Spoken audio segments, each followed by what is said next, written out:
Bonjour à tous et bienvenue dans cette nouvelle vidéo. En fait, je vais vous faire une série de plusieurs vidéos pour répondre à une question qui m'est très souvent amenée, qui est: est-ce que je dois changer de boîte ou est-ce que je dois changer de boulot?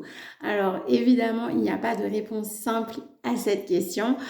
Du coup, je vous propose de le traiter en deux parties. Une partie, finalement, quelles questions je dois me poser pour savoir si je dois changer de boîte et quelles questions je dois me poser pour savoir si je dois changer de boulot. Avant d'aller plus loin, je vais me présenter pour ceux qui ne me connaissent pas. Je suis Sophie Vollmann, je suis psychologue du travail, je suis coach certifiée. Aujourd'hui, ma mission, c'est de vous accompagner pour que vous vous sentiez bien dans votre vie pro et de facto dans votre vie perso parce que au final, on n'a qu'une seule vie. Pour moi, c'est vraiment une mission qui est super importante parce que à titre perso, j'ai beaucoup subi ma vie professionnelle. Ça a eu plein d'impacts aussi sur ma vie familiale. J'ai fait un burn-out, j'ai accompagné énormément de personnes. C'est mon métier depuis maintenant bientôt 20 ans dans le cadre de leur vie professionnelle, de leur évolution professionnelle et puis aussi dans le cadre de la souffrance au travail. Et voilà, vraiment, je crois que c'est quelque chose qui est possible. On peut être bien, même après une mauvaise expérience, même après un burn-out. Et c'est pour ça que je partage ces contenus aujourd'hui. Donc, je vous propose aujourd'hui de questionner finalement, est-ce que je dois changer d'entreprise ou pour dire plus familièrement, est-ce que je dois changer de boîte? Alors ça, c'est vraiment une question qui se pose à plusieurs niveaux et notamment le premier niveau, c'est ce qui concerne votre environnement de travail. Donc je vous invite à réfléchir en fait à de quoi vous avez besoin, et j'insiste sur l'aspect besoin, pour vous sentir bien dans votre environnement de travail. Est-ce que vous avez besoin, par exemple, d'interaction ou au contraire, est-ce que vous avez besoin d'être plus tranquille et du coup peut-être d'avoir la possibilité de vous isoler? Est-ce que vous avez besoin d'être multitâche, d'avoir plusieurs missions, ou est-ce que au contraire vous avez plutôt besoin de vous concentrer sur une seule chose et donc là on est plus sur un aspect expert? Euh, Est-ce que vous avez besoin de travailler au sein d'une équipe, par exemple, ou au contraire, est-ce que vous avez besoin que votre travail ne dépende pas des autres? Est-ce que vous avez besoin d'un encadrement spécifique ou au contraire, est-ce que vous avez besoin de travailler en autonomie? Je vous invite aussi à réfléchir à un certain nombre d'éléments qui ne sont pas à négliger, qui est plus sur l'aspect environnement au sens d'environnement physique de travail. Certaines personnes s'en fichent éperdument d'être dans une toute petite pièce, etc. D'autres ont besoin d'un bel endroit.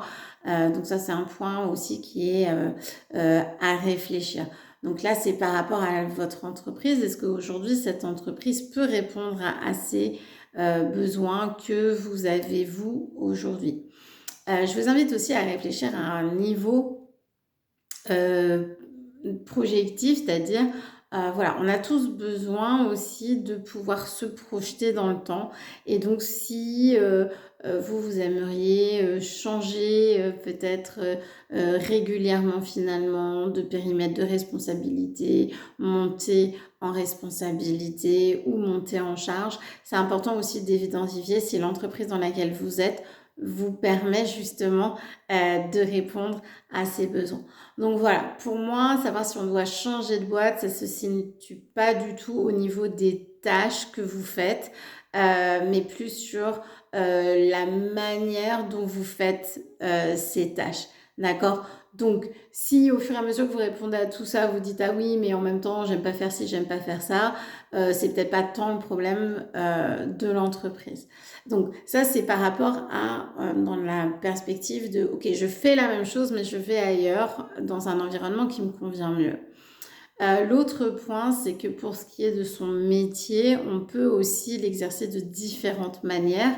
Et là, ça va être plus en fonction de, est-ce que pour vous, c'est important d'être salarié en entreprise au sein d'une équipe, ou au contraire, est-ce que vous préféreriez exercer votre métier en tant que freelance, ou peut-être, alors ça dépend des métiers, mais si votre métier s'y prête, en mode agence ou délégation de service, c'est-à-dire que vous êtes salarié d'une entreprise, mais qui finalement délègue vos services à un client. Et donc, en fait, vous ne travaillez pas pour un client unique entreprise, mais pour du multi-client. Et ça, vous êtes salarié. Donc, voilà, il y a plein de manières, en fait, d'exercer son métier. Donc, je pense que c'est important aussi de se questionner là-dessus. Le dernier point qui est important aussi à avoir en tête, c'est un petit peu, est-ce que vous êtes en phase avec, donc ça c'est au-delà des besoins, est-ce que vous êtes en phase avec le secteur d'activité dans lequel vous travaillez, parce que pour le coup, vous pouvez exercer votre métier dans différents secteurs d'activité. Alors c'est toujours pareil, hein, ça dépend du métier que vous faites, mais dans certains cas, ça, vous pouvez très bien, je ne sais pas, si vous êtes chef de projet, par exemple, vous pouvez très bien être chef de projet dans différentes entreprises. D'accord? Donc, c'est important aussi de questionner le secteur, de questionner les valeurs véhiculées par l'entreprise. Est-ce que pour vous, tout ça fait du sens aussi? On peut exercer son métier dans des contextes différents qui font que, en fonction du contexte, on a ce sentiment d'être utile, que ça a du sens. Donc ça aussi, c'est un point qui est important à questionner. Qu'est-ce qui fait du sens pour vous aujourd'hui?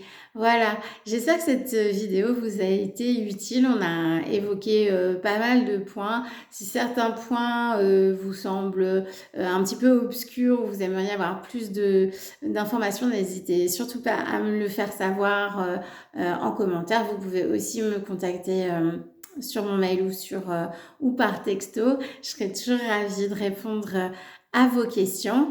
Voilà, bah écoutez, si cette vidéo vous a plu, n'hésitez pas aussi à liker, à partager, à l'envoyer peut-être directement à quelqu'un qui pourrait en avoir besoin.